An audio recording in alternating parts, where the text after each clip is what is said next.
Welcome back to the Screen Love Affair podcast. I am joined live in person in Montreal by my lifelong, it feels like at this point, a whole lifetime's worth of one of my best friends in the whole world, Brandon, who works in set that had nothing to do with the beautiful location that we are filming in right now.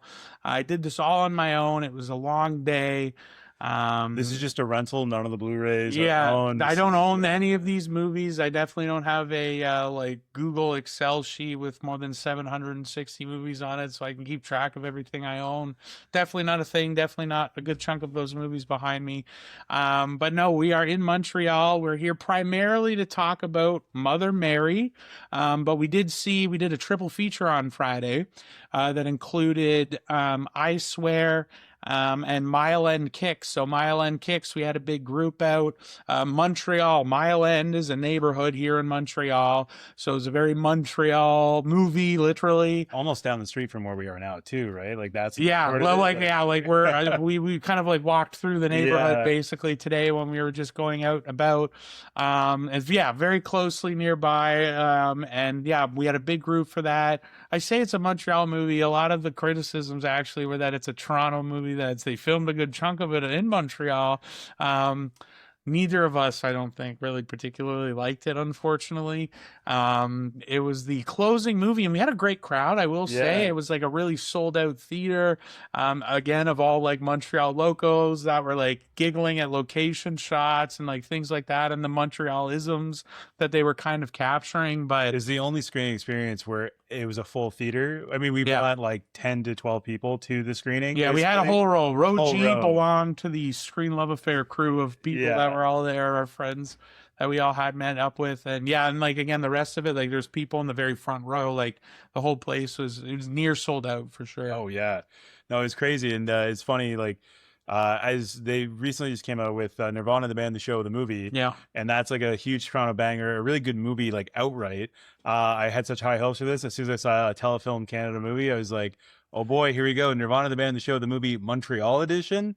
And outside of maybe the setup and the idea, I kind of lost interest with it because I was like, oh, a movie about a Torontonian going to Montreal, falling in love with the low rent, the art scene, the music scene in 2011, like Nirvana, the band, the show, the movie. That was like, throwback to 2008 Toronto. Yeah. So 2011 Montreal, very similar vibe, time frame. But unfortunately, I think every character in that movie just reminded me of the worst people I knew in 2011, like all the arty hipster types. It was a very real movie, but it didn't work out for me in that sense. I just was like, these are the art people I knew in college that I was like, I don't associate. So yeah, I either hated, disliked, or didn't understand every character in the movie, and I just had no way in that way. And once sort of the initial charm of like the movie was best for me at the very beginning of her being at her job and moving over, and when the movie was the most hopeful, and then it just kind of like, and it was such a weird movie to me. Like things they did just felt odd and out of place, and it didn't work for me on really any level. But the movie I liked most that day was I Swear, which was like a biopic about, we watched the movie and I already forget the guy's name. But is a guy like with actual Tourette's and is a big like activist. Yeah, not fake Tourette's is what he means by actual Tourette's. That's a really big deal. Did I say actual Tourette's? Yeah. Oh no. He's got like actual Tourette's. Well, see, but I feel like all the Tourette's exposure I get now is like people online where it's like, I don't know, like I feel like now that it's hitting that level where people are faking more, but this is not a thing. This is very much a real case. Did you pull the guys? It's a biopic about John Davidson, who's one of the bigger advocates. Davidson, I couldn't remember. Yeah, exactly. It's kind of his life story. We joked about this too because it was a packed weekend for the Michael Jackson movie. Oh God! And if you're going to see a biopic, God, yeah, exactly. If you're going to see a biopic. Maybe see this one. I kind of said it was like, this is the type of movie they wheel in like 8th grade civics class to teach you about a disability that makes you more aware. Because the whole theme of the movie is the only real cure for Tourette's is awareness and teaching people. And it was wholesome. And it's like, we can't even really review it in the normal way that we do, ripping it apart, because it's really just a very wholesome story about a guy's life and has ups and downs. And it's super, like, as a movie, it's one of those ones, like, it's super basic, but the script is so, like, just really solid. And it's like one of those movies, like, where it's tackling an issue that, like, is important, is relevant to foster better understanding. And I think the movie does that perfectly. It's not the most like creatively shot or edited or, interestingly directed or anything like that. An incredible performance, the lead Yeah. performance, and also when the younger one, The I younger thought was one too. phenomenal as Yeah. well. I thought the whole movie was gonna be the younger one, and then when you realize, I had no idea going into this 'cause it's called I Swear. So I was just was like, oh, is this like Yeah, you had very little no context. idea, and it wasn't until like 20 minutes I'm like, oh, this is an entire life story. I Yeah. thought there was going to be some sort of twist. And like he's old by the end. They got like little Yeah. gray in his hair, and not that I have any grays in my hair, not at all. But yeah, that was my favorite one of the day. Just one of the ones that I felt like the best about. Yeah. But that gets us to, that was our kickoff movie. The middle movie, which is the one I think we both have the most to say and the most to talk about, is Mother Mary. I knew absolutely nothing about this film outside of the fact that Anne Hathaway was in it. That was all I knew. I missed a trailer. I think there was one, like it came up and I was like, oh, I did the intentional, like turn away, talk to Adrienne or whatever, distract myself. I don't want to see this. And we went and, yeah, I fucking hated this movie. I did not like it at all. And there really wasn't a point that I liked it either. It felt incredibly long. The pacing was bad. Anne Hathaway was good in half of the role, I would say. I think, like Adriana would turn to me like right after and was like, I felt like she was miscast here. And I do tend to agree with that a little bit. As this like pop star, I didn't find that part as believable, but in the other part of the movie, she was more believable. Like we jump right into it with this stuff, but yeah, I'll just start off with my general thoughts. Didn't care for this movie at all. Bored me, felt too long. And the thing that was to me was like, it was a pretentious movie about artists talking about how like difficult, like art is hard. And like, it was like, it just, which like, again, like I'm on team artists. I love this shit. I did not love this movie though. It did not work for me. Of course, a podcaster doesn't understand how hard art is to make. That's my rebuttal. But no, honestly, the funny thing and the reason why we want to discuss this is because it's probably my 4 movie theater Diet Cokes. I may not have been virgin Diet Cokes. Was that I had some non-virgin Diet Cokes in the movie because we had saw 3 movies, 10 hours. Normal people just call them Diet Cokes, but to Brandon, they're virgin Diet. Well, these ones weren't virgin Diet Cokes. That's maybe normally. Yeah. That's probably why I like this movie. Surprisingly enough, too, because I think I had seen the trailer, and when we were talking about this, I was like, oh, people said that the movie Him was Darren Aronofsky's Black Swan for men, and then that movie sucked, and it was like mispresented as that because, it's not about the gender, it's just about having a good movie. Then I was like, oh, is this Him for women and also bad? Yeah.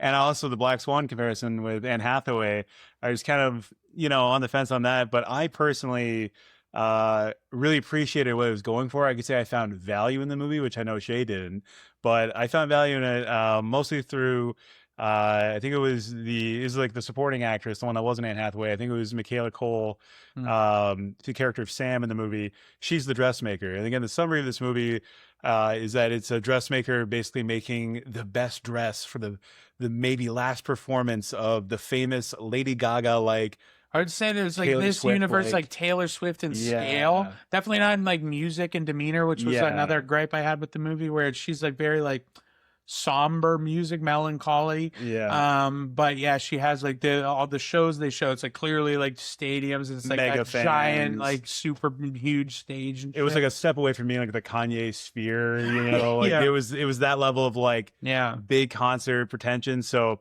yeah, Anne Hathaway is the main artist, singing artist, and this is where I found some value in my own mental headcanon.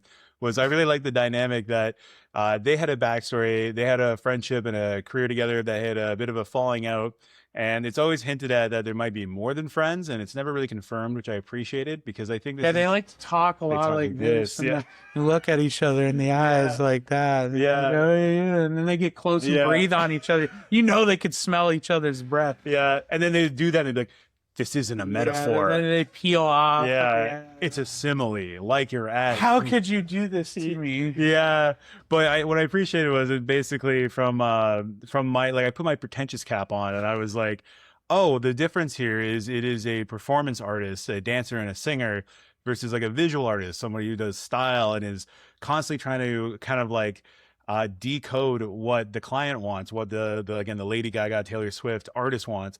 And there was a moment when she's just like, I don't know, like I just want the dress to be like, Yeah, she kept in the hand. and then on the third guess she does, I think it was like, It was like, and then I like lean over, I was like, clarity, and then the main character Sam goes, clarity, and I was like, dude, I am Sam, I get it. I, as somebody who does a lot of visual art in the sense of like at least photo video work, trying to get what a client wants. visual art, the entire space we're saying that he had nothing to do with. Yeah, try to understand what a client wants is such a pain in the ass. I think a lot of people can relate to that, and I think this whole movie is that. It's Brokeback Mountain to a degree of like two friends that had this falling out that were maybe more than friends, but then it's just the whole back and forth of basically a shitty client trying to be like, I just want it to be like, you know, like, can you just make it and by the time that they figure out what it is, and obviously there's it's not a ghost story, it's in the marketing, it's a bit of a ghost story, and you know, I do think there's layers in this movie, but it wasn't super subtle. Like I would say that the subtext was the text. I don't know what the text was supposed to be, if that makes sense. Like everything was like layered in metaphor and represented something, but then on the surface of it, it was just like basically a stage play, the way the movie. And I think like visually that was interesting. And I think like it's basically just monologuing. It felt very Shakespearean. I joked with Shea, I was like, yo, this dog walked Hamnet, dude. This is a way better Shakespearean tragedy. And he just looked at me like no selling it as he is now. So yeah, I got value out of it because I thought it was a fun breakdown of like the two creative types. But ultimately, I almost like our last movie, The Mile and Kicks. It was like, it was reminding me of the most pretentious people in art. It's just Mylan Kicks. But anyways, so yeah, I definitely, I got value out of it, but I was teetering between like on Letterboxd, let's say, I was teetering between like a 3 or 3.5 to a 4 at some points. And then as we went on the night, thinking back on it, what I actually remember, what I actually took away, I was like, oh, it's definitely closer to like a 3 or 3.5 for me because I liked it so much, but I could not love it. And what were you on like a Letterboxd scale? Because I like hated it. There was like, which I think I gave it a 1.5 on Letterboxd, which I actually use my scale like an adult and I try to use the full range of the scale. And I'm like, oh, that movie was fine. 3 out of 5. You're a loser. Learn how to grade better. So, no, shots fired. catching Like strays. I'm thinking when I just said that, I was thinking of Kevin because he's like, yeah, I thought it was fine. And I was like, you gave it a 4. What are you talking about, dude? There's only one more star left to give. But anyway, yeah, no, I just like the whole thing. We'll dive into it now.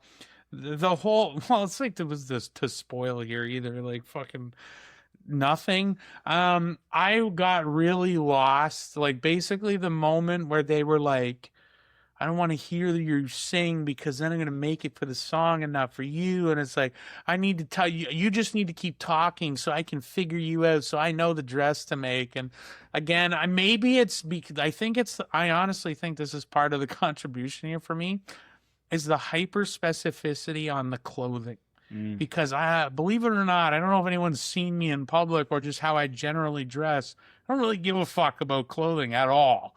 And so like I feel like they picked the one thing that I personally am like, fuck off, who cares? Just put on a fucking costume and go out and fucking sing. Like if it was like which is a super shitty thing, by the way, for these people. Like it is art, it's really hard to do. It's just the one thing in particular that like I don't care about. Like I compare it to the sense of like again, somebody who's done like videography for real estate agents, and a realtor's like, can you just make it more like sick, bro? And it's like, bro, what do you? That's the AI. Yeah, just make it better. Make it sick, and then it's just got like flame transitions between the house logo number and like the driveway or whatever. Like so, but using that analogy, like I found my way in from that like back and forth.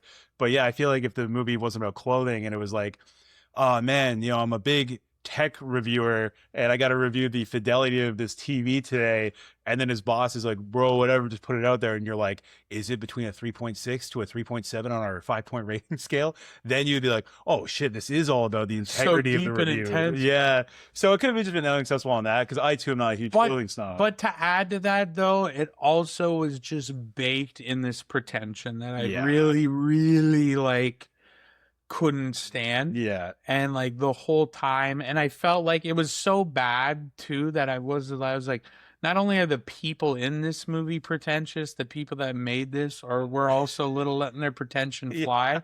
And this was David Lowery, who's made a lot of movies and a handful in particular that I really like. But I think his like most recent one were like Pete's Dragon, and like they were these big like fucking studio movies. Yeah. And like, so this being like a like, you know, frustrated artists trying to make their art and got dealing with all this other shit.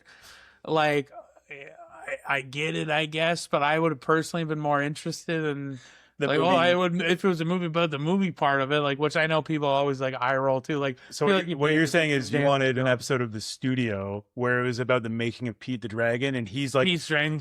the dragon's about grief, and the studio's like, no, it's his childhood friend, you idiot. Get back to the And then, lab. but and they have this awkward like sexual chemistry between like his DP or and something. the dragon and yeah. Yeah, like they have The to kid and the dragon are they're monologuing. trying to set up a shot and they're getting like really close. Yeah. You're like, what this is something going on? No, I don't know. Like it just like I was lost from that and that really kind of pulled me out. But I also wanted like visually, I thought this movie felt in the same way I thought people were like, well, at least him looked good. I'm like, they just put like red lights and shit. I'm like, oh fuck, dude. It's like the A24 vibes of it all. yeah, but it Yeah. felt like someone being like, I'm going for A24 vibes, which Yeah. conceptually is so stupid.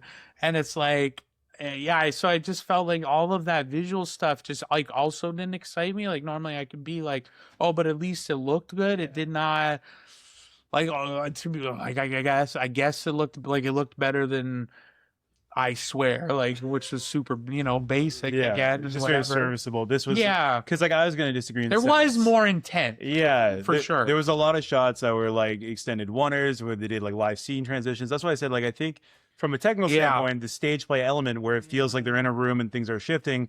You've seen it before. We're in 2026. That's where maybe the half star came. Yeah. Well, that's cool. Because like, you know, they'd be in like this like gorgeous loft barn, you know, because Yeah. like when you're a high-end dressmaker the week before your show, you're at this castle in rural Europe that has like a beautiful loft. And again, like the set of the movie is nice and they use it so practically to have like stuff just kind of like wipe out of frame. Now you're on a stage in, you know, Manchester or whatever. And she opens like the big barn door. and it's at, like, a concert, and then like that even like recedes back. Yeah. I felt too like, and again, like I was getting that vibe too of like the character Sam, the dressmaker, represents the technicians, the people behind the scenes making the artists look good, and how frustrating it is when it's one person always ahead of you that always represents everything you ever do.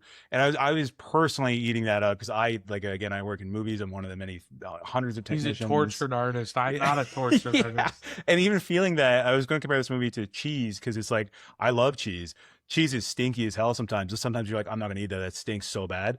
But then when you do eat it, you're like, God, that's so good. But I feel like it's such a stinky ass cheese. That was this movie. The I stink couldn't get past the smell of Mother Mary. yeah, so the you're saying- stink of pretension warded him off. Where I was like, this is going to be a very rich aged cheese, and to me, that's what it was. But I can also recognize like it's going to be a big swing and a miss for a lot of people. I'd recommend this to a lot of people that are pretentious. They'll never admit it, so they'll never take my review seriously.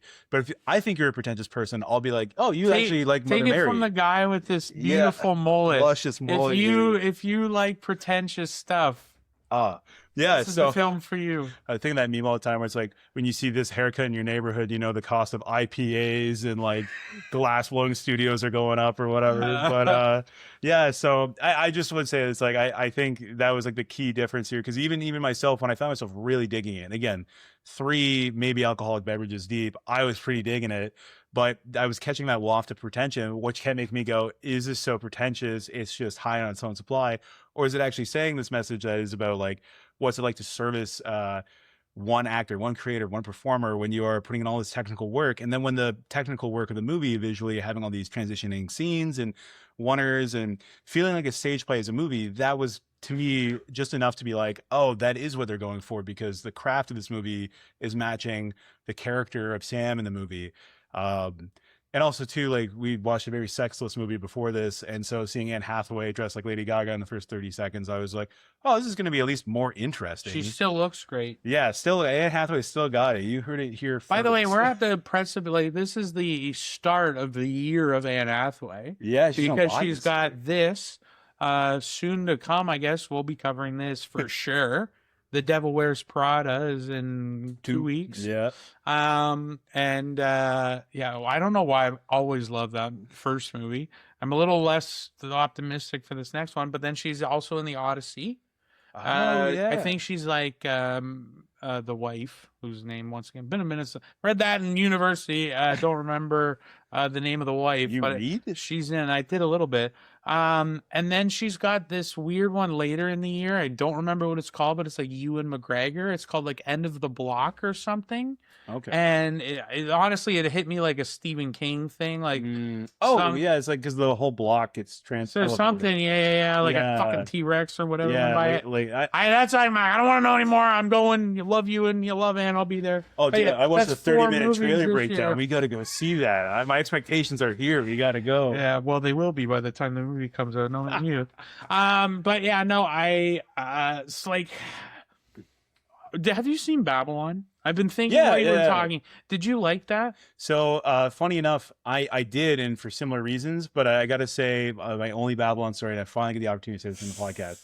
I saw it not planned, I swear. Yeah, I saw it on a Wednesday, and I thought nobody would be in the theater at noon on a Wednesday, and there was in fact 20 people there. And this is going to contain spoilers for Babylon. Sorry, it's been out. Go watch it. It's great. But basically, Brad Pitt's character in the whole movie, he was like a silent movie era actor, and Hollywood's evolving into the talking era movies. And he's starting to get phased out. He's not as big as he used to be. And the reporter he's talking to, there's one pivotal scene where the reporter's talking to him, and it's expressing that no one person can be the movie industry. No one person can outlast entertainment. It will change and it'll evolve, and you'll be left behind no matter how big you think you are. It's very profound. And during this scene, there's about 14 people on their phones, and it was so obvious, yeah, fuck movies, dude. TikTok's already killed the movie industry. But the worst and best part of the follow-up to this, one of them was this kid and his mom in the lobby outside the theater. The mom's out there, and she's just scrolling her phone. The son's there. I come out of the bathroom, and then as you've seen the movie, Brad Pitt kills himself because he realizes his time's up, and like that thing is what realizes he's got no place left in Hollywood.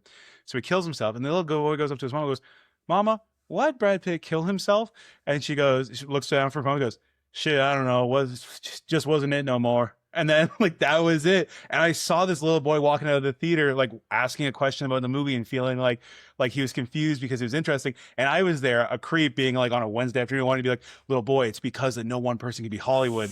So that movie was profound to me because I thought it had a lot of flair or whatever. It was a little too long, to be honest. It was very like Hollywood self-indulgent. But this is where I was getting to with this comparison, because I was like, also a little pretentious and movie making, and like it is much longer than this movie. Fucking love that movie. Yeah. Like I was like, not too long. Yeah. I loved all these aspects of it. I thought the whole thing was great. And it's one of the movies that like has lingered with me for, it's been a few years now since it's out. And that's one of those rare audience, like half of them critics hated it, half of the audience hated it. It was very even split, but they're both like rotten or whatever. Yeah. But that's a fucking huge miss because I fucking love that movie. But again, this is feeding my impression that because that's about something that I particularly love movies, that that's got to be a factor for sure. But I don't think it's everything, because like again, like I think part of the problem with this movie is because I like, it's not that I couldn't get into that part. It was like everything else about it. Like I don't even know what actually happened at the end. And I don't know if it's because like I was too stupid or I just didn't care enough, because like to even wonder. Because it is, and again, like you were saying, and this is it's very dreamy and ambiguous too, but it's not in the way that feels like you've earned that ability to question it. You just don't feel like you've got enough laid out. And maybe it's the mullet talking or the media literacy that I might be accused of. But I too felt that, and unlike you, I was dialed in the whole movie who really loved it. Right. But also unlike you, because I had multiple, maybe not virgin drinks, I had to go to the bathroom for most of the whole movie, and I kept putting it off because every scene to me was really gripping.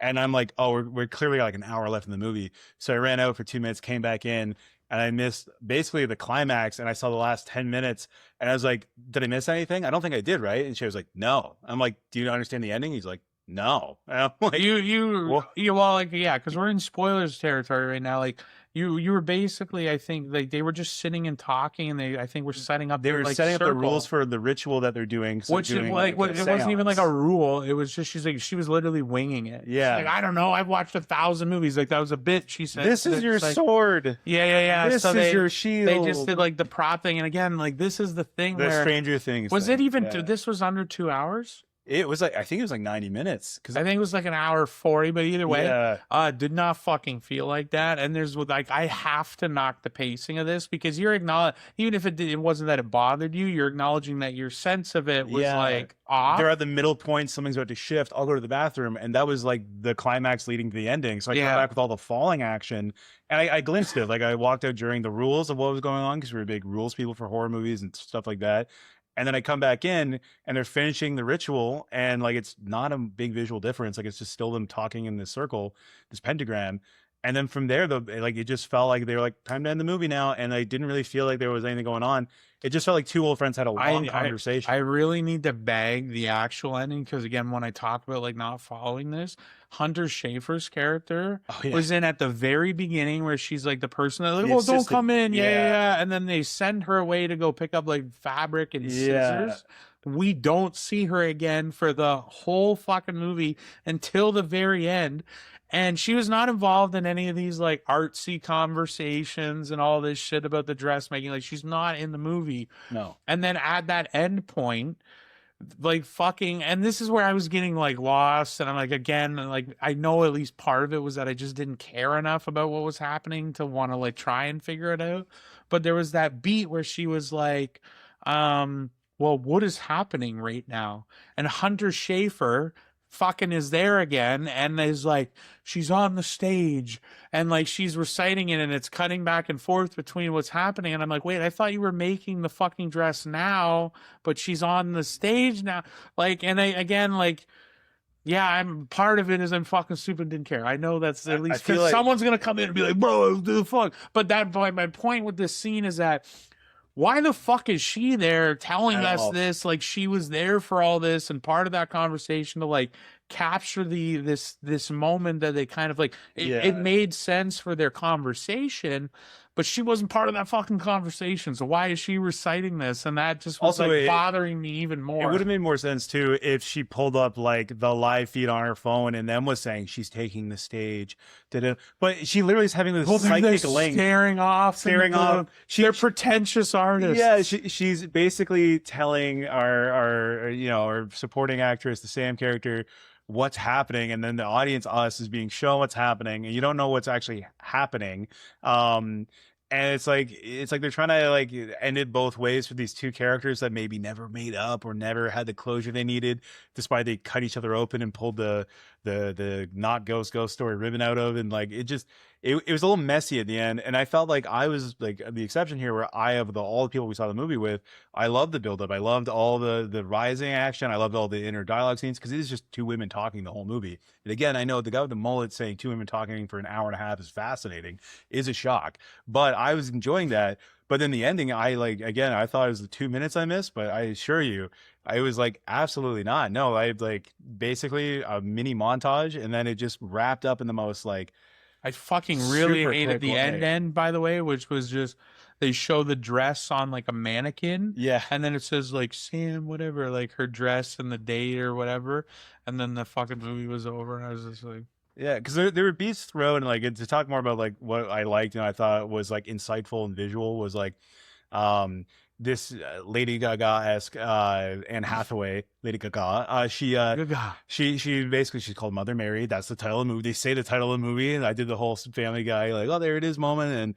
And her old dressmaker, her maybe scorn lover, maybe best friend, falling out person, Sam's like, oh, the halo's like a big part of your look.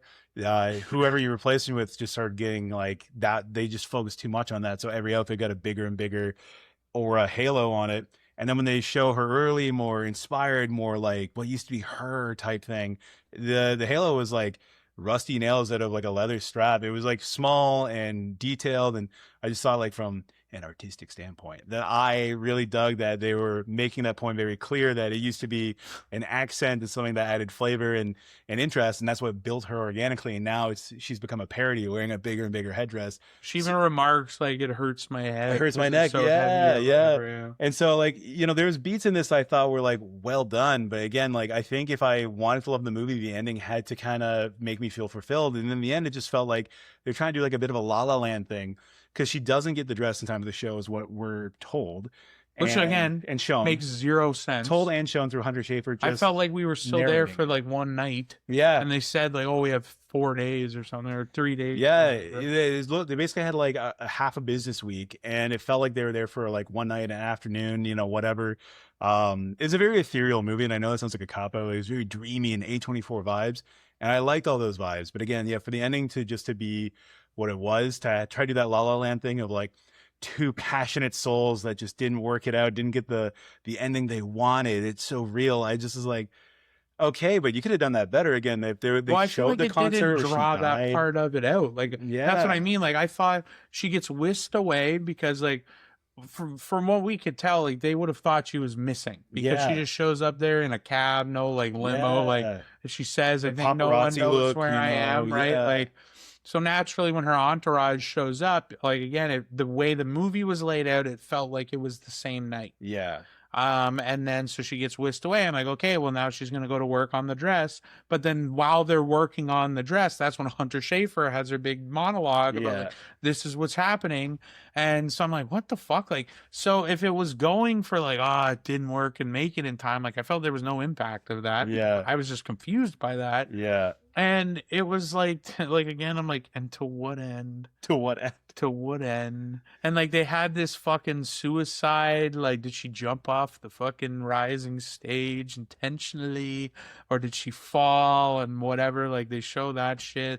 And there's even the fucking scene about like it's so hard to be a pop star as she like walks up the stage with like, and then she comes down the stairs. And again, like visually that was a neat enough moment where like she walks on stage, but it looks like she just walks right off, and they have it all kind of like laid out left to right very well. But then as she goes down the stairs and she walks across again, she's just going back up the stairs. And at that point, people are like pushing her up and like helping her up the stairs. And then she comes down and she's even more, and like, yeah, if you wanna, oh my god, I feel so bad for the ultra rich. If you wanna, and I'm saying that I'm not even the freaking like communist leftist like burn the rich guy either, but I'm like, holy fuck, guys, like I don't care. Dude, what are you talking about? Your penthouse apartment here in Montreal that costs pennies on the dollar to my Toronto one. Again, when we talked earlier about Mylan Kicks, I said that right? You nailed it. Nailed it. There was no the. We talked about Mylan Kicks. I thought that was going to be the best, most fascinating part of that movie, was being like, wow, artists can really live here. I was waiting for the pretentious Toronto versus Montreal vibe, and instead it was not that. But if you want a good pop star horror movie with how hard it is to be a pop star that's genuinely creepy and interesting and doesn't waste your time as much, just watch Smile 2. I think that was a good crowd pleaser, creepy, and it has the same pop star vibe that Upsandy from the first movie. But Mother Mary, it was like, it felt like it had like just performance beats that felt like, you know, Trap or Smile 2, and then it was just like a Shakespearean Hamlet level Trap barn. Way better movie. Yeah, it was two women in a barn discussing friendship and art, and I could buy into so much of it. But I even said I didn't care about Anne Hathaway's character because of the whole, do you know how hard it is to be a pop star? At least with Sam the dressmaker, I was like, oh my god, yeah, having to deal with this annoying client that's like picky and is like, just listen to the song and make it. It's like, no, I want to see you perform it with no music, like grilling her back, kind of holding her artistic backbone. I thought that was at least my way in trying to be like dealing with a shitty client. And like, you know, the will they, won't they, or were they friends, were they more than friends? I was gonna be a little upset if they did Brokeback Mountain it and they would share a kiss, and like that's why they're one of my favorite Letterboxd reviews. Like, could have been gayer, should have been gayer. And like, I kind of agree. I think that was definitely more of a direction. Again, a mullet take here was, I'm glad it wasn't gayer, and it's not because I was against the gay aspect or the gay undertones, but to be about two lovers versus two friends, like a scorned friendship, I think is a fascinating movie beat, because we get so caught up in romance and like the loves that we missed. but I just thought it was exploring tastefully that, you know, loss of love between friends. And I just thought that was like a fascinating thing. And also, like, not to again be a guy talking about women's issues, but I feel like women all the time are like my ex best friend. As guys, I feel like you rarely ever say that because you're either so mad about it you don't dare call them an ex best friend. That sounds corny.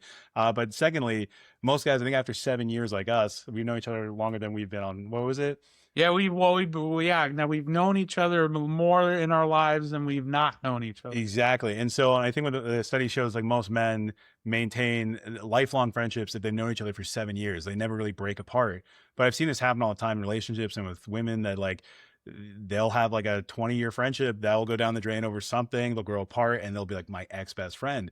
Not to have my girlfriend Renata about this, but that's like a You very, girl. I know it's hard to believe, but it's that's like a very like common thing I've heard, and so I thought this was a very dynamic explanation and like window into this kind of like women's friendship that was so passionate and so tied to both of his success.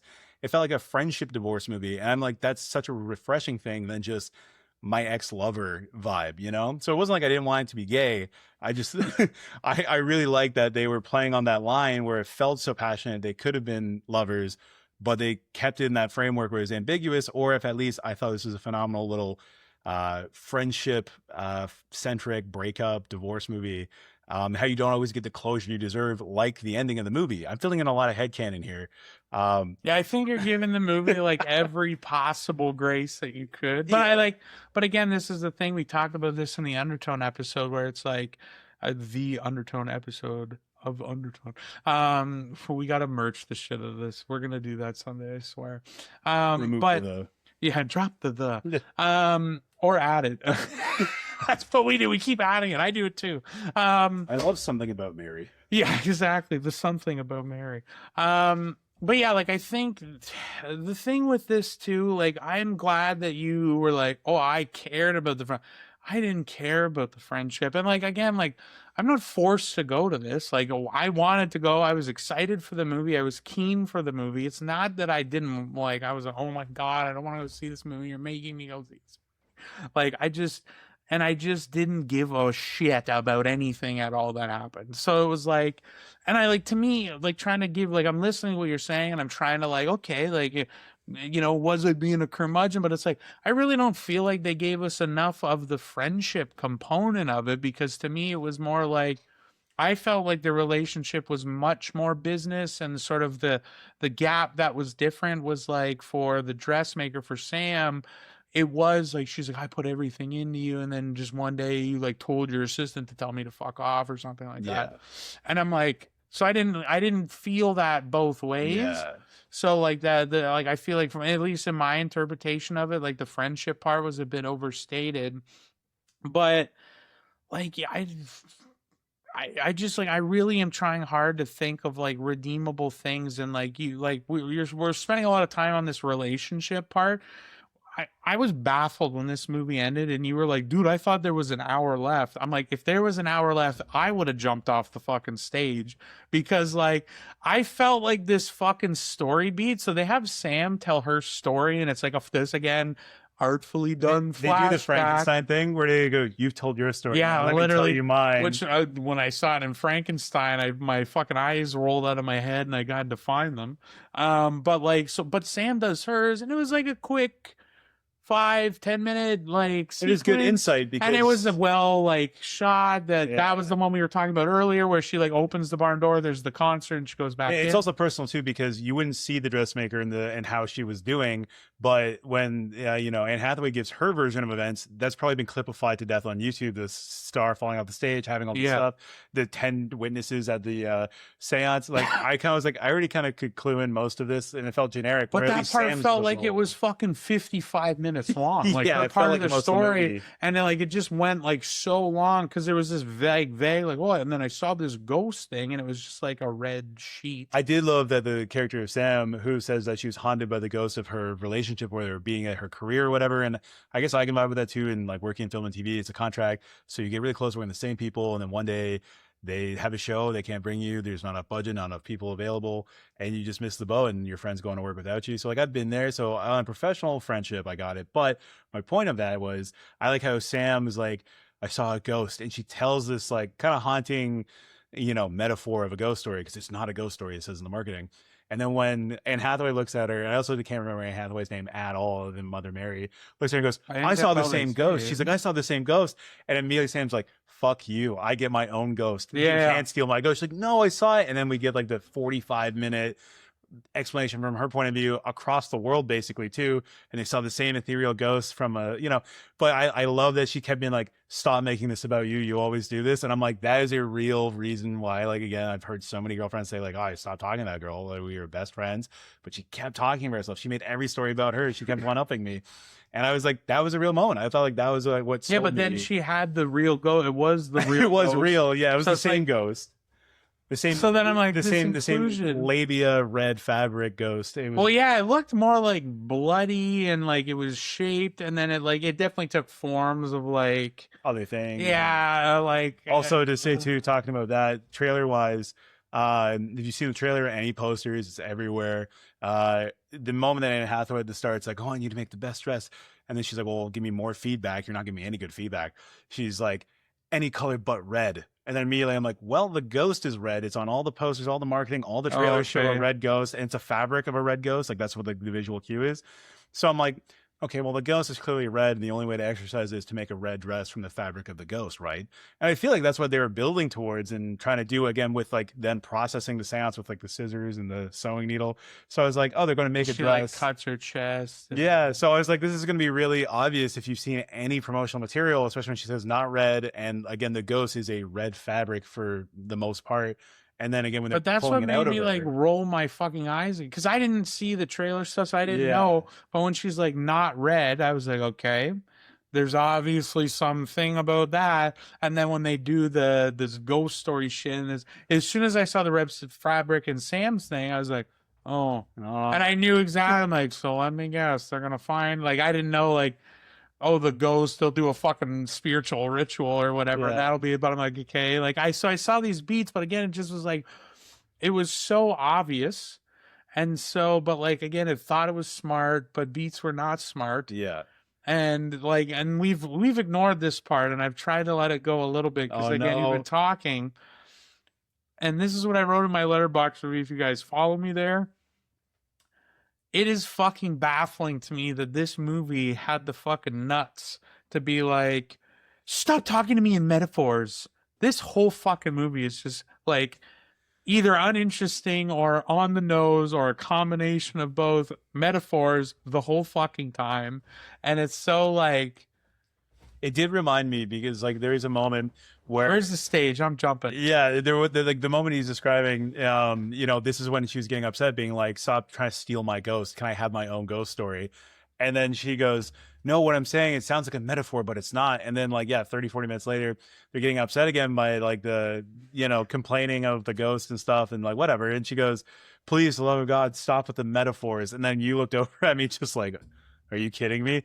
And the best part of all that was it reminded me a lot of Joker 2, Follow You Do, where there's a moment because that movie Which sucked. all good movies should be compared, Should be compared to Joker 2, exactly. So there's a moment in that movie, and it was a packed theater on opening weekend when I saw this, and my buddy and I were like, "This is so bad!" Like we were like just awestruck, and the singing always comes up so forced, it was brutal. But near the end of it, there's a moment where Joaquin Phoenix is like having a go. He's having a terrible time, and he looks at Harley Quinn, and he's like, "Are you real? Are you dead? Like, what happened?" And she just starts singing, and he goes, "God, no, for the love of God, please stop singing, stop singing." And the whole audience started clapping and laughing because it was like, stop singing in this musical. This movie sucks so bad. And I had that same comparison when the Joker says, "Please stop singing" in the musical movie. In the metaphor movie, when the character says, "Please, not another metaphor," I was like, this is the same vibe with a different crowd. And they did that shit like way early Yeah. in this movie too, and then just kept doing it. And we saw this opening day on a Friday, and it was like, there was us and maybe 4 other people. We were at like the earlier show. It was like 4 o'clock on a Friday. So like, but yeah, there was like maybe 5, 6 other people in there, and I think like it's like I brought this up when I don't know if we did it on the podcast or it was just other conversations I had, but when I went and saw the monkey. Or not the monkey. What the fuck was it? The monkey man, the fighting one. Oh yeah. And the thing that movie did that drove me fucking nuts, because personally, the whole time I was trying to resist this comparison to John Wick. And then the movie goes, "Have you seen John Wick?" And I'm like, why the fuck? Yeah. Why the fuck would you make me think about John Wick? Because now all I'm going to be able to do, and I've been resisting that with any action movie, is compare it to John Wick. And then the movie itself brings up John Wick. And then, like, not even like a reference to a gun. Like, the guy literally is like, "Do you remember the gun from John Wick?" That's this gun. Like, I fucking drove me nuts. But then for this movie, earlier into the movie, at least in the first like third, to be like, stop at the fucking metaphors, and then drag out more metaphors for another fucking hour and change. I was like, what? You are the metaphor. Yeah. Stop. It reminds, like, that exact John Wick bit and that comparison reminds me, because again, it's Screen Love Affair with a cultural edge point of all media here. Very timely reference. Yes, very timely reference. Because I'm a high IQ individual too, I'd have to say. They did that classic Rick and Morty bit where they're like, "We're doing a Die Hard," and that's like whole episode where they just keep being like, "Oh, you're doing the thing. You're acting like, John McClane from Die Hard. We're doing a Die Hard. Oh, she's doing a Die Hard. She's going to be in the elevator shaft." And it's like that's the exact vibe there of like, we're doing a John Wick. We're doing Indian John Wick. And then this movie, it was like, it's like calling attention to the thing like you shouldn't call attention to, because it's like, that's the threshold. It's like when a movie like acknowledges, like, does a fourth wall break to make like, isn't that joke shitty? And it's like, you don't get away with making a shitty joke just because you break the fourth wall to acknowledge the shitty joke. Yeah. Like, it's not a pass. Yeah. And like for this movie, like, again, to just like, even in a normal audience, like, even if you're not off the movie, like, I was already kind of like checking out at that point, but like, even if you're not, then you put it like, yeah, they are talking a lot of metaphors. And then for the next hour of the movie, you're going to be like, fuck, they keep talking in metaphor. Like, you're going to start thinking about it because the movie literally verbalizes it. It's not just like a feeling it's creating, it audibly, like, it told you that. Yeah. So it's like, I just thought that was sloppy. Especially because the line was something like, "Enough with the metaphors." Like, yeah, it was like they were exacerbated because, and again, they only were there for fucking 30 minutes and then they fucking left us with another hour of it. Yeah, it was so like, if the characters are tired of all the fucking metaphors they're talking about in the first 30 minutes, how do you think the audience is going to feel? To be fair, I was eating it up. I love that this movie was steeped in rich metaphor, but again, low media literacy, mullet, etc. But that was the fascinating part. I was so baffled when I took, because so when you turned to me, you're like, "I'm gonna go to the bathroom," and he walked off, and I took that as validation. Like, oh, he's fucking hating this too. Yeah. Because to me, I was like, we're very clearly building to the end, and he doesn't even care enough to stay. So I thought he was fucking checked out. And I turned to Adrienne and I made my like class. Adrienne and I just nonverbal at this point at a movie where I could look at her. Psychically linked. She knows exactly how I feel about it. And then I turned to you. I was like, "Oh, you fucking hated that as much as I did." And you're like, "I thought it was fucking great, dude. I loved it." And I was like, no. Like, yeah, stop fucking seriously. with me. Yeah. And you're like, "No, dude." And I was like, this is like a Kevin level of like, what? You like that? I don't even understand. Yeah, because you haven't had a contract, Mia, an artist. There was no divorce. There was no like terrible no divorce dad. Yeah, like they didn't even talk about parents. Well, it was just so implied that both of them had daddy issues, so I knew there was divorce dads there. But yeah, no. Well, again, like that's the. But you are saying like, and this is like again the difference in movies. Like, if you like never knew grandparents, and like I always cry at every grandma movie ever fucking made at this point. But it's like you're really connecting to this with the component that I just don't have, right? Which is that, like, again, the difference between this and Babylon, like the subject matter is something I can't relate to, but it's also about a topic that I'm not particularly like I don't care for. Yeah. So like that was my kind of like. I do think that's actually for me. A great like comparison. The way I kept saying, like, I love that this was grieving a friendship, grieving a career, like stuff that the frustration of like dealing with clients and like so like on the serving career, what they want. Like on that, like I kind of wish you did let me have more input on the rest of what was going on here. No, but no, I get like it's so much. My head's blocking this part. Screen hate affair, dude. We'll change it. But no, like I really think like. That's the thing is like there was so many beats of this movie, whether they were fleshed out or not, that you like were connecting with. So like that does make a lot of a difference. Where it was like I don't care about the main shit, so then all the other shit just became more like anecdotal and like none of them were strong enough that it like made me overlook the rest of it. Yeah. Well, I think like the thing I found beautiful about it, and the thing I like took away from all the other things is, at the heart of this, like they say this movie, this is not a ghost story. And like I keep joking about that, Is but that like the marketing tag? yeah, it's in the poster, and they say it in the trailer too. But like anyway, and they say in the movie too. I think they say this is not a ghost story, but they talk about a ghost. Anyway, so the whole point is, I think the big takeaway for me Okay. is what this movie does that not a lot of movies do. How many movies there's like, my dead mom, or my kid died, now I'm a diehard cop. You know, it's always like it's always about death. There's always grieving at death. It's always death or relationships. And this movie, I think, was fascinating if you treat it from the lens of how do you grieve losing somebody who's still alive, who chooses not to want to be in your life. And I think that is far more complex than a lot of other things. Did it handle it perfectly? Was it too on the nose and frustrating? Maybe for some.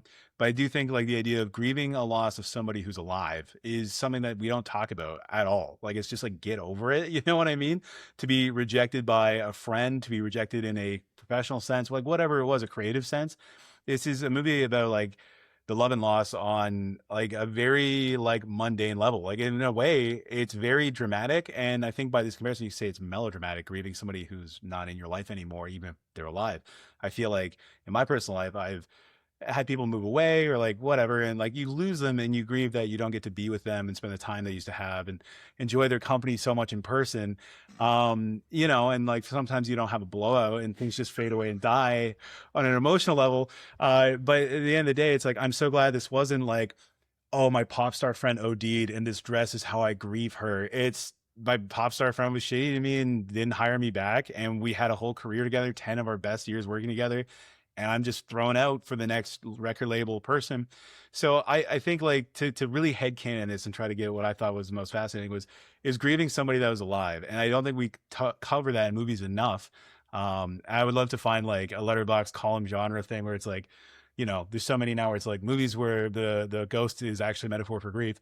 In this case, it's still that, but at least it's, again, it's not a death and it's not a romance. It's a friendship and a falling out, and it's explored ad nauseum. But like that's what I liked about it. And I know to you it was on the nose, but you know, I was grateful that this wasn't just like, well, yeah, ever since your mom died, then you acted out and fired me. They didn't do that cop out like death caused somebody to overreact, because I think death is really relatable to everybody. Maybe not me because I'm a sociopath. I have no elderly relatives that I care to like acknowledge that have passed.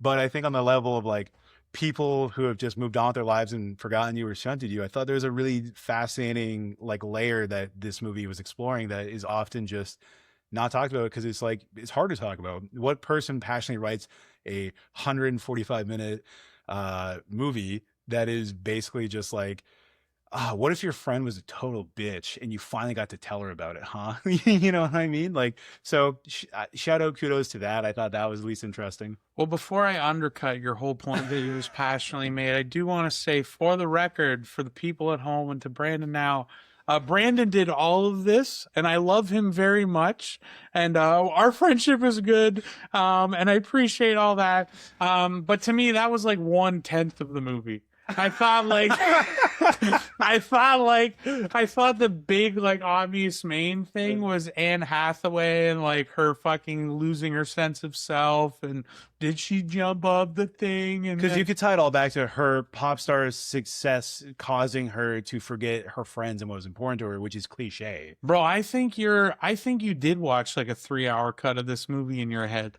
because I think like there's so many, like, I'm trying to, like, I'm listening to you talk, and I'm just like, hey, like, there was that scene, and there was that scene, and I'm like, that was like 32 minutes of screen time, nah, like, and I'm thinking, and this is where I think the fucking flashback, that's like, I think part of my problem too with that is that's like, that flashback scene or whatever, like her telling the ghost story, felt like 56 minutes, and it was just like all about her. Yeah. Right. So it's like that was such a huge chunk of the movie, and the pacing of that was like Sam's ghost story was about like was literally like less. Yeah, it was literally about that. Right? There's only one scene where she's alone at night because she tells the story of like, I was at your concert, you played this song, so like it was all this shit, as a face, and it was about them, and then it was like my whole thing was like you were not part of it, and also Sam too. It's like I in that moment of pure envy and jealousy and frustration, bit my jaw broke. Broke a wisdom tooth because I was clenching my jaw so hard because I realized you no longer needed me and I was done to you. And I was like, God, that's Shakespearean. I was like, that dog walks Hamlet. But then, yeah, you go to the pop star story and it's like, yeah, just everyone around her is fake. And it's like, we've seen that. We've seen many episodes of like Succession or, this whatever. Where it's like, oh, the rich people have terrible rich friends and nobody's real with them. And, it's obviously highlighting that Sam's relationship to her was so real and it was so undervalued by her service to her. And again, these are all things that I feel like I deal with all the time. So, Well, by the way, now that the set's done, do you mind just sleeping in your truck tonight? yeah, no problem. Hey, the parking's up. Do you mind upping my parking? We gotta top up the parking. Yeah, but yeah, no, I just it's funny. So I guess because even through all this, the amount of like glazing and head canonizing I've been doing here, I still would say like it's a 3 to 3.5 on Letterboxd for me. On our scale, I would say I like it because I couldn't really fully love it for all the very big. Well, here's how I differentiate. Did you like it, or would you say you really liked it? Because that's to me is the difference between a 3 and a 3. I would say boldly enough as a feminist, I really liked it. So that's a 2-5 from Brandon. No, yeah, you know what I love the most about this movie is how much you put yourself into it, and I think that's really where a lot of this positivity is coming from. But like again, I'm not even this. I know I'm saying that to be like an asshole. I feel like you're a dad that sees his kid describing his favorite cartoon. He's like, "Oh, the Power Rangers." Like it's very much like, you know what, I'm happy for you. Yeah. And I know it's sounding like I am. Believe it or not, I can be condescending. But no, like genuinely, like this is the same. Like this is like why I like this medium. Like again, it's fun that like we've had kind of not back to back, but similar episodes where the conversations like we see the same thing and had worlds apart, sort of different reactions to it. And I think like that's the thing about like I get asked a lot like, well, why would you go see that? Like surely you knew you wouldn't like it or whatever. And it's like, to me, I roll the dice because I will always hold on, and it's probably going to be like one of those movies that will be so special to the three of us as a core at Screen Love Affair. Was If I Had Legs, I'd Kick You. I remember I basically had to bring him kicking and screaming to go see that movie because it was at like one fucking theater in all of Toronto, and I was going to see it, and I was like, well, I'm pretty sure I'm going to want to talk about this. I love Conan. I hear it's really good. And the synopsis being... He's like, oh my God, fuck this, dude. I don't want to go see this synopsis shit. Being a psychological thriller about a woman tormented, and the title is If I Had Legs, I'd Kick You. So I'm like, oh, I thought she was going to be in a wheelchair. Yeah, I'm like, is this... I didn't know shit about the movie. Yeah, I thought this was going to be like, that Stephen King book with, was it like Mercy or Mary? Anyways. Yeah, Misery. Misery, yeah. I thought it was going to be like Misery where it's like someone's chained up and can't use their legs and they want to kick their kidnapper. So I'm like, that sounds lame to me, dude. But he's like, no, trust me. And we saw it and immediately... It rocked our shit. Like all of us, we had an unreal experience. You can listen to that episode if you haven't already. Yeah. But like that to me is always why I will take a chance on this. Like I didn't know anything. I didn't care to know anything.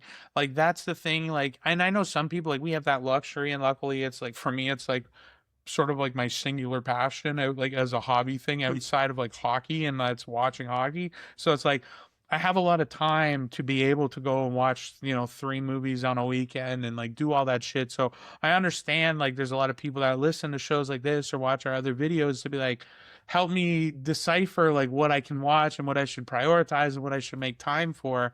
And like, so like, I really think like, if you listen to him and you were like, okay, like, it's not, none of what he said was like a lie. It's not that it's not there. It's just the impact on him was bigger than it was on me. And so like, if you hear that, like, again, and you're trying to assess, like, should this be something you go see? And you relate to that, that's the kind of movie you take a risk on. I told you all the setup of like why this didn't work for me. He told you all the reasons why it did.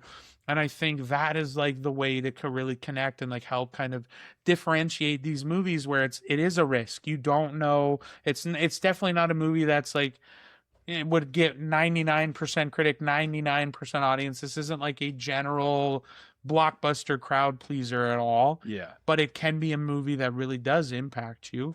And yeah, it also, all of those considerations aside, if you're a pretentious artist, you'll probably really like this movie. what I like to add on to that, I know that was our closer, but what I like to say is with the screen love affair name, I always joke about it. Like, I think it plays out so well because I would also like to compare this to an actual love affair and say Shea and I both very happy in our own relationships. We're to have an affair, and just by happenstance, the metaphor. I have not. Hold on. Nope. I'm not co-signing whatever this is, but please continue. Okay, because this movie's so steeped in metaphor, I had to make a metaphor. Oh, okay. Okay. That's So because we're screen love affair, and I think going to the cinema is like having a love affair with cinema, with art, with engaging with it. And so let's say Mother Mary is the woman we're having a romantic affair with. We don't know that we both are having an affair with the same woman. That'd be weird. But the idea is what I valued in that woman, the reason why I had my affair, left my wife or whatever to do it, and I found joy in. Shea had his affair and was deeply regretful and was like, oh my God. But that's the thing about a love affair. It's passionate, short, it's brief, and people can take away so many different things and growth opportunities from those terrible acts of deceit. So on that not wholesome note, I would say go see a movie, give it a chance. And we're Screen Love Affair. If you like this, check us out more. We've got a huge podcast archive at this point. We're over a year in. Almost there's got to be like 60 so episodes now. Yeah, I don't co-sign any of what that just was, but I will say, you know what? I fucking love this. And even though I didn't like this movie, I loved the experience of seeing it and talking about this. This is exactly why we do this shit. So yes, please, wherever you're listening or watching this, follow, like, subscribe, all those things, support the show, and spread that screen love affair with your friends. And let's get this out. Thank you all for listening as always, and we will see you at the movies.